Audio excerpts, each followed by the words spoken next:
Have you ever wondered why some women seem completely burnt out from within, even when everything looks perfect on the outside? Carl Gustav Jung, one of history's most influential psychologists, discovered something that could entirely transform your understanding of what happens inside a woman's heart. In his work, Psychology of the Unconscious, Jung wrote something that still sends chills today. A woman who doesn't allow herself to cry permits her soul to die piece by piece every single day. This isn't just poetic metaphor. It's brutal psychological truth that touches millions of women worldwide. Jung spent decades studying how societal expectations destroy natural feminine emotional expression. What he discovered is simultaneously terrifying and liberating. Picture a little girl who falls down for the first time and starts crying. What does she hear from adults? Stop crying. Big girls don't cry. Don't be so sensitive. Each of these statements is like a small nail hammered into her natural ability to express emotions. Jung called this process psychic castration of femininity. In his research, Jung noticed that women who systematically suppress crying develop what he termed hard shell complex. On the outside, they appear strong, controlled, perfect, but inside accumulates toxic emotional energy that corrodes their vitality from within like acid. I remember the story of one of Jung's patients, let's call her Maria. Outwardly the perfect wife, mother, professional, she never allowed herself weakness, tears, or moments of breakdown. But after years of such living, her body began speaking for her. Insomnia, depression, strange pains that doctors couldn't diagnose. Jung knew exactly what was happening. Her unspilled tears had turned into poison in her blood, he wrote in his notes. It's no accident that Jung used such drastic words. He knew that tears aren't just water and salt. They're an energetic cleansing mechanism that nature gave women for good reason.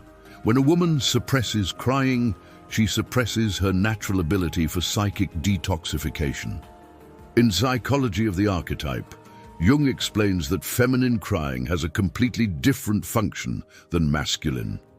In women, tears serve not only to release emotions, but also activate what he called womb wisdom, the intuitive ability to understand the world on emotional and energetic levels. When a woman stops crying, she loses contact with this primordial source of feminine power. Contemporary culture systematically teaches women that tears equal weakness, that a real woman should be strong, independent, non-crying. This is the biggest lie you can tell a woman. Jung was ruthless on this matter. A society that teaches women to suppress tears is a society that kills femininity in the bud. But what's worst in all this?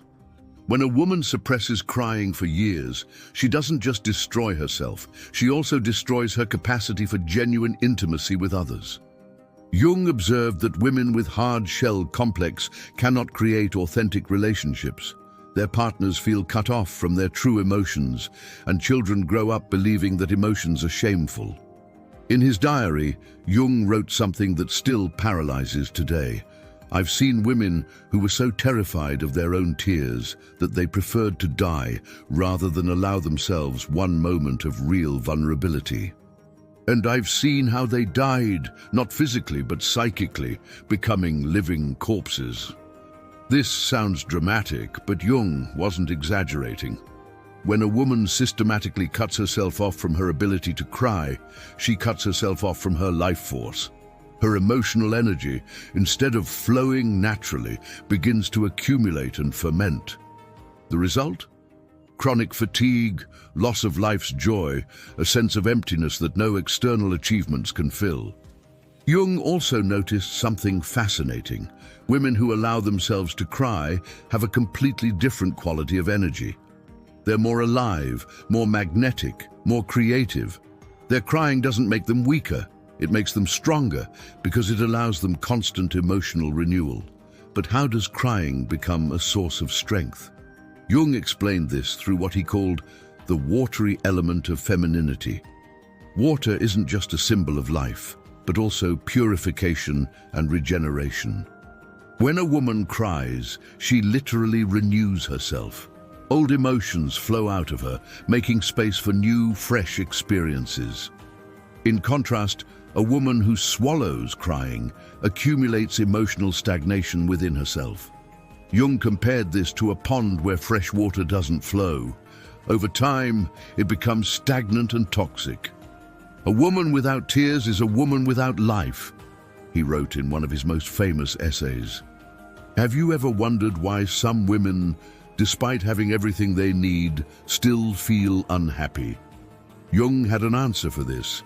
These are women who for years learned to be strong, which in reality meant learning to be emotionally dead. Jung told of a case of a woman who came to him after years of therapy with other specialists. No one could help her. She was wealthy, had a loving family, professional success, but felt like a zombie. During the first session, Jung told her something that changed her life. "When did you last cry with your whole heart?" The woman thought long and answered that she couldn't remember. Jung replied, "That's your problem. Your soul died of thirst for tears." This might seem exaggerated, but Jung observed this pattern in hundreds of women. Uncried emotions don't disappear. They accumulate in body and psyche, creating what he called emotional cancer. This cancer isn't physical, but its effects are very real. They destroy health, relationships, and life's joy. In his Red Book, Jung recorded a prophetic vision. "I see before me generations of women who forgot how to cry. They're like flowers without water, beautiful outside, but withering inside. And then I see women who regained their tears, and they're like gardens after rain, full of life, color, and fragrance." But why should tears have such great power? Jung explained this through his theory of anima and animus. According to him, every woman carries within herself both feminine element, anima, and masculine, animus. In a healthy psyche, these two elements cooperate. But when society forces a woman to adopt exclusively masculine behavioral patterns, strength, control, rationality, her anima begins to suffocate. Crying is the natural way of expressing anima, that intuitive, emotional, life-giving part of feminine nature. When a woman stops crying, her animus takes full control, and she becomes a caricature of herself, seemingly strong, but actually internally dead. Jung also observed that women who allow themselves to cry have healthier relationships with their own daughters. Why? Because they teach them by example that emotions aren't shameful, but a natural part of life. A mother who cries in front of her child gives her the most precious gift, permission to be human, Jung wrote in Psychology of Development. But here arises a question that might concern you. Did Jung suggest that women should cry without control? Absolutely not. Jung distinguished between conscious crying and unconscious falling apart. Conscious crying is allowing yourself natural emotional expression at appropriate time and place. This isn't weakness, it's the strength of a conscious woman who knows her emotions are valuable guides through life. In one of his most important works, Psychology of Transference, Jung describes the case of a woman who for 40 years of her life hadn't shed a single tear. When she finally allowed herself to cry in the safe environment of therapy, she described it as returning to life. But what's fascinating, after this breakthrough moment, she didn't become more tearful. On the contrary, she became more emotionally balanced because her psychic system was working naturally again.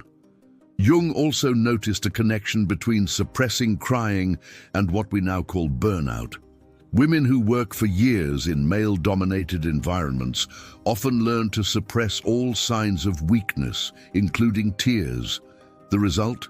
Chronic exhaustion that no amount of rest can heal. A woman who forgot how to cry also forgot how to live. This is one of Jung's most moving quotes.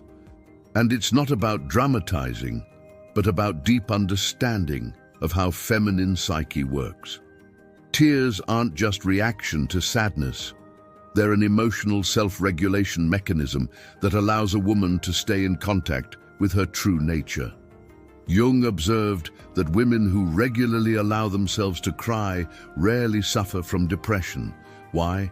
Because depression often arises precisely from accumulation of unexpressed emotions. When emotions can freely flow through the psychic system, also in form of tears, there's nowhere for toxicity to accumulate. But you might wonder how to distinguish healthy crying from unhealthy. Jung had a simple answer for this. Healthy crying leaves you exhausted but relieved. You feel as if you've been cleansed, as if weight has fallen from your heart. Unhealthy crying is manipulative, serves to influence others or avoid responsibility. Real crying, the one Jung spoke about, is an intimate dialogue of a woman with herself. It's a moment when she allows herself to be true, without masks, without pretense. This can happen in solitude, can happen in presence of closest person, but always in atmosphere of acceptance, not judgment. In his research, Jung also discovered something surprising. Women who regularly cry have more developed empathetic skills. Why? Because tears keep their hearts open. When a woman allows herself her own emotions, she automatically becomes more sensitive to others' emotions. This leads us to Jung's next key observation. Women who swallow crying often become emotionally unavailable to their loved ones. Their partners complain they feel like living with a robot. Everything functions, but warmth, spontaneity, real intimacy is missing. Jung called this Ice Queen syndrome. A woman seems strong and independent, but her heart is frozen.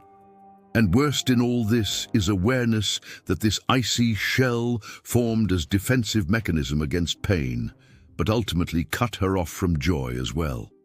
In Memories, Dreams, Reflections, Jung writes about his own mother, who was a master at suppressing emotions.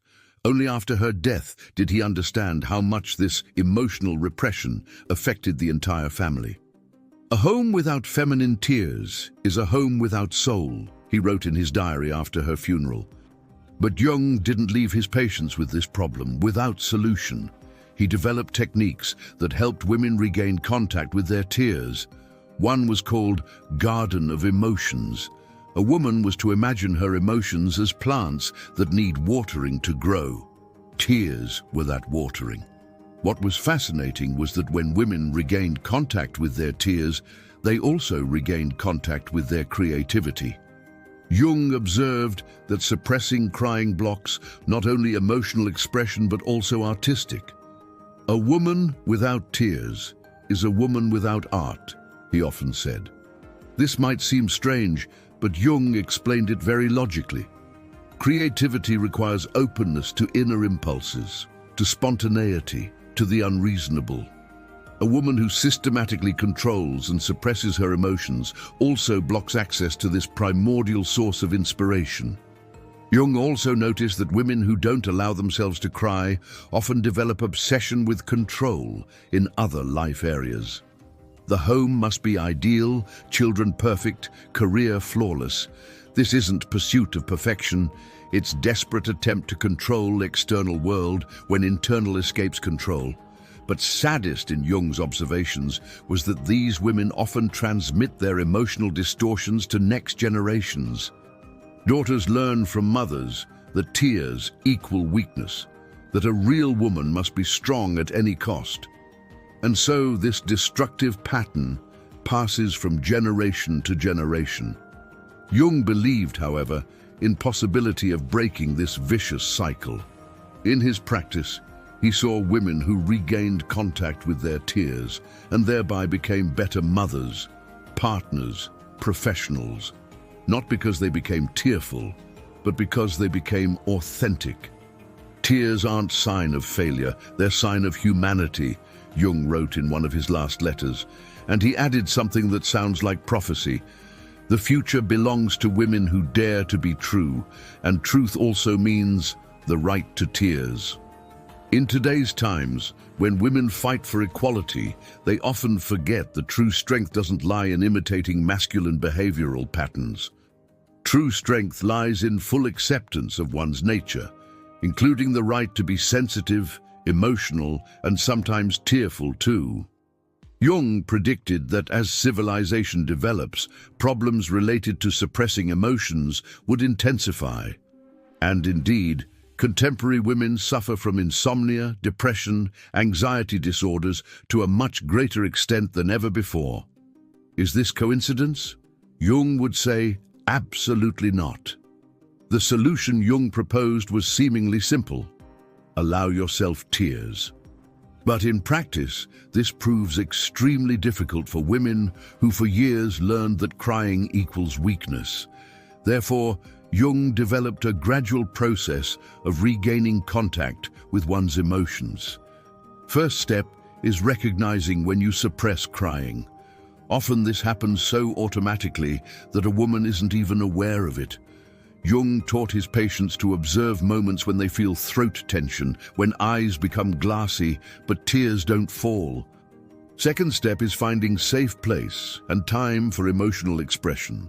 Jung emphasized this doesn't mean crying publicly or using tears as manipulation.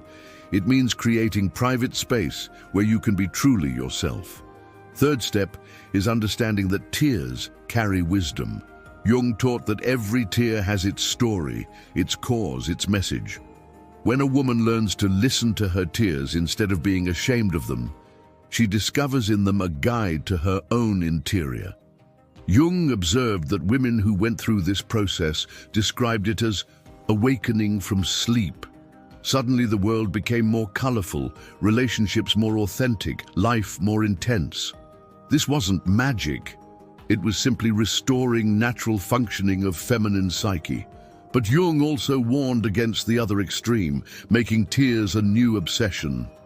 Some of his patients, when they discovered the power of crying, began crying excessively, using tears as a way to avoid responsibility for their lives. This also wasn't healthy. True wisdom, according to Jung, lay in finding balance. Allowing yourself tears when they come naturally, but not forcing them or suppressing them. It's like breathing. The more you think about it, the less natural it becomes.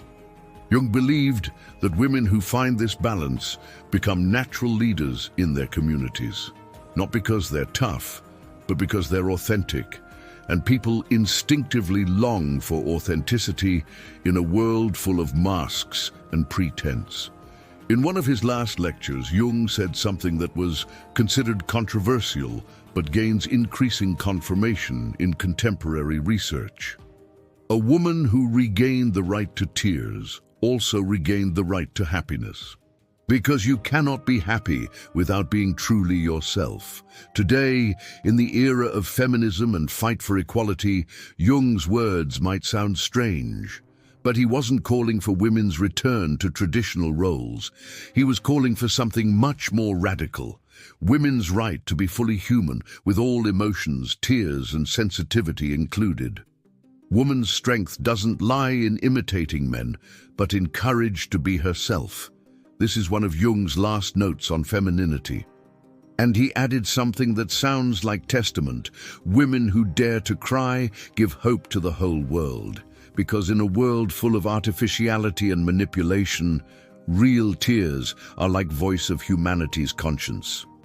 Was Jung right? Does suppressing crying really destroy femininity from within? Contemporary neuroscientific research increasingly confirms his intuitions. We already know that tears have unique chemical composition, that crying actually helps in emotional regulation, that women who allow themselves emotional expression have better mental and physical health. But the most important lesson Jung left us is this. There's no single universal recipe for femininity. Every woman must find her own way to be authentic. For some, this means more tears, for others less. Key is that this choice be conscious, not forced by social expectations. But Jung's theory went even further. In his final work on feminine archetype, he discovered what he called emotional domino effect. When one woman in family begins allowing herself authentic crying, it affects all other women in her environment. It's as if she restores them permission to be truly human. The story of one of his patients, which Jung described in unpublished notes, perfectly illustrates this. A woman for 40 years of her life didn't allow herself tears. She was mother of 3 daughters who grew up to be equally strong women. But when she finally went through therapy and regained contact with her emotions, something incredible happened. Her eldest daughter, who lived in another country, called her that same week crying and saying that for the first time in years, she feels alive. Jung called this synchronicity of feminine souls. He believed that women are connected on unconscious level much more strongly than men. When one of them frees herself from emotional repression, she sends energetic signal to other women in her circle. This might sound mystical, but Jung collected data on this subject for decades. He observed families where grandmothers, mothers, and daughters went through similar processes of emotional thawing in similar life periods, despite living in different countries and rarely contacting each other. Feminine psyche is like spider web, Jung wrote in one of his last essays. When one thread begins vibrating, all others also move. That's why it's so important for every woman to take responsibility for her emotional health. She does this not only for herself, but for all women in her life. But Jung also discovered the dark side of this phenomenon. Women who systematically suppress crying also transmit this destructive energy to their daughters, sisters, friends. They create what he called feminine dynasties of emotional death. Family lines where from generation to generation is passed the belief that real emotions equal weakness. In his research, Jung noticed that these dynasties often characterize themselves with high level of external achievements, but equally high level of psychological problems, depression, anxiety disorders, intimacy problems.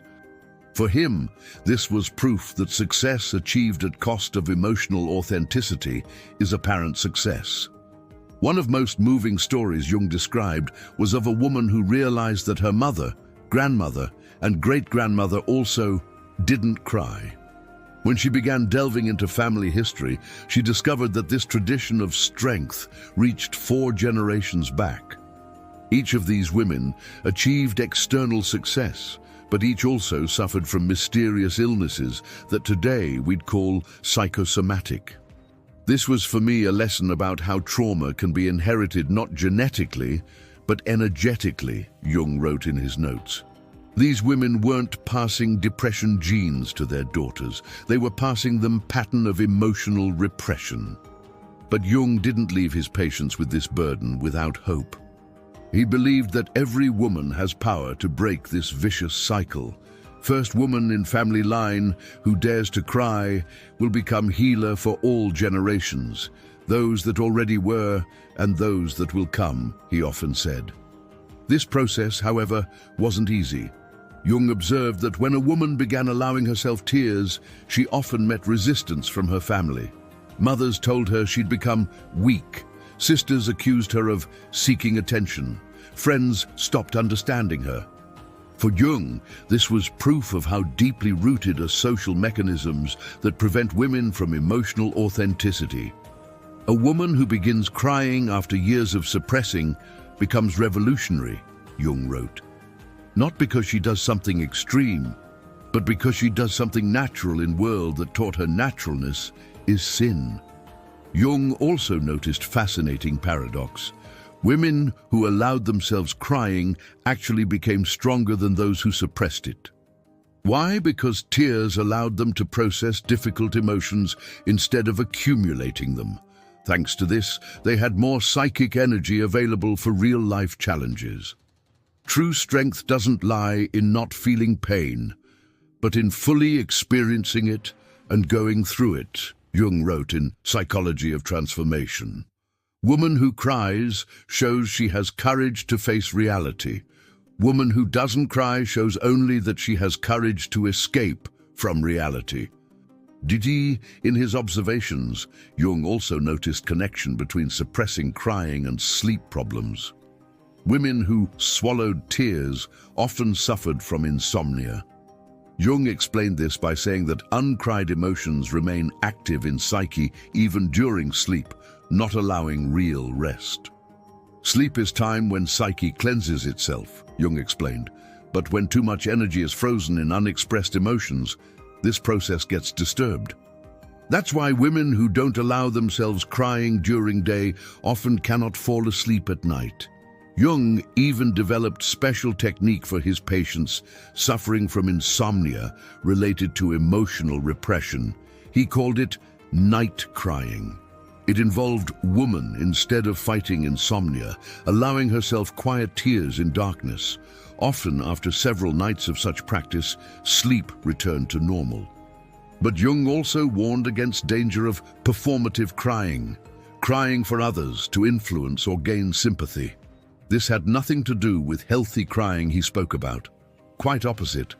It was another form of emotional manipulation that distanced woman from authentic contact with her own feelings. Real crying needs no audience, Jung used to say. It's dialogue of woman with her own soul, not with external world. Jung also observed that women who regained contact with their tears often went through a period he called emotional detoxification. For first weeks or months, they cried more than usual. This was natural reaction of psyche cleansing itself from years of accumulated emotions. It's like opening valve in dam, Jung explained. At first, water will flow with great force, but over time, flow will normalize. Important is not to get scared of this initial intensity. Many women in this phase feared that crying would never end, that they'd lose control over their lives. Jung reassured them, explaining this was natural self-regulation process. Body knows how many tears it needs to cry. Trust the process, he repeated. After this detoxification phase, women entered what Jung called emotional balance phase. They didn't cry more than before. They cried in more natural and situation-appropriate way. But most importantly, their tears became tool for communicating with their own needs and boundaries. Jung noticed that women in this phase become more assertive, but in a healthy way, not because they became aggressive, but because they learned to listen to signals from their body and emotions. When something hurt them, they allowed themselves tears, and tears showed them what required change in their lives. Tears are woman's internal compass, Jung wrote in one of his most important essays on femininity. They show her where pain is, where joy is, where truth is. Woman who doesn't have access to her tears wanders through life like blind person. At the end of his career, Jung spoke words that became prophetic. Humanity's future depends on whether women regain right to cry, because world needs their wisdom, but this wisdom cannot flow from frozen hearts. In today, more than half-century after Jung's death, his words sound even more current.